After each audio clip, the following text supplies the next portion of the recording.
పునర్జన్మ సంబంధమైన స్నానము అంటే తెలియదుగా మనందరికీ. ఏంటది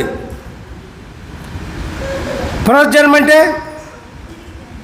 పునర్జన్మ అంటే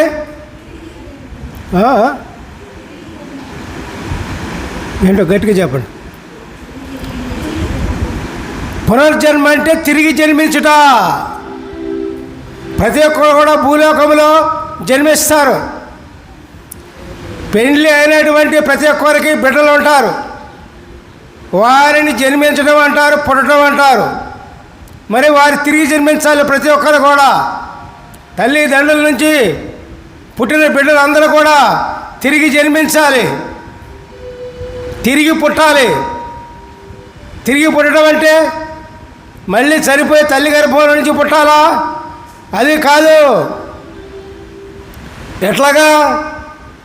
నీటి మూలంగాను ఆత్మ మూలంగాను జన్మించడమే తిరిగి జన్మించడం అంటే.